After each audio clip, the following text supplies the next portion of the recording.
and just seeing what Angelo was doing, because Angelo is just horribly critical about himself. And when I see his stuff, I'm like, what are you criticizing? This is freaking awesome.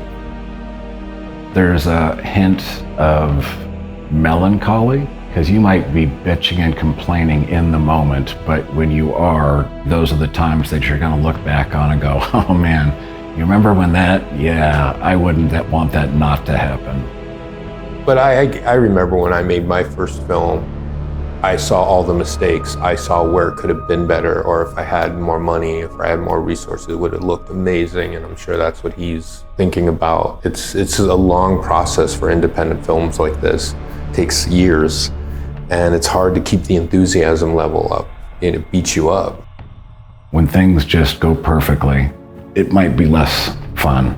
And I love seeing when people show up and you see that dedication of certain individuals that make you want to raise your personal bar.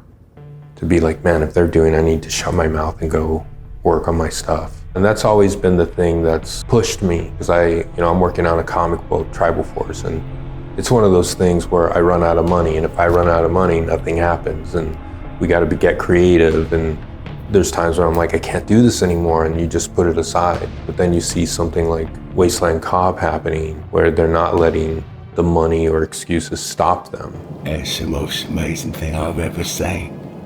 And it makes you kind of check yourself, and you're like, oh, okay, I'm gonna go home and I'm gonna make something happen like these guys are doing. You know, when you see that commitment and dedication, it just makes you want to work harder on your dreams.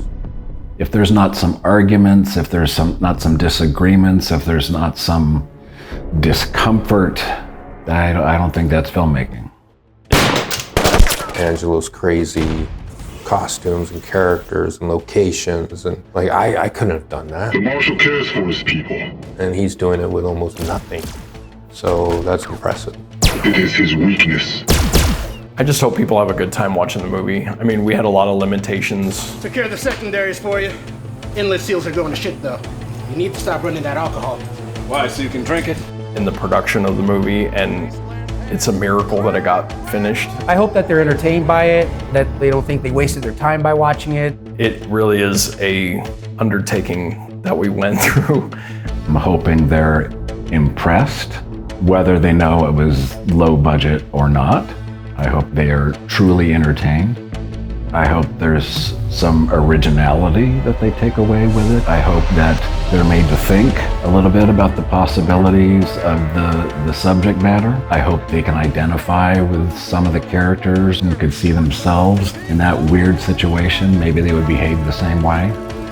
I hope they dig it, man. I hope, they think in their minds like this was cool because of all the post-apocalyptic stuff out there now, Fallout and Mad Max. We are now included in that world. And as tough as it is, they're gonna compare this to those movies that have multi-million-dollar budgets. And that's cool. It sucks because it's like, oh, we did it for this much and they had that much. I hate the cliche term blood, sweat, and tears, but we literally bled and sweat and cried over this movie to get it done. So I hope people enjoyed it, at least for that. These things are hard. If you take this movie and break it down and see what Angelo should have had as resources and money and all that stuff compared to what he had, I mean, this movie shouldn't be here. It's just here through blood and guts and insanity. Ultimately, I would like them to see it and feel the need to talk about it afterwards. Whether they thought it was good or bad or something, if they're talking about it, that's a good thing. Just to see that, we're tough filmmakers. We say what we do what we say. Despite what might come off as silly or the shortcomings, that those come off as entertaining at least, and that there are some nuggets in there that are inspirational. But at the end of the day, I think they're gonna be entertained. I think they're gonna love it. We're gonna move forward and maybe do another one.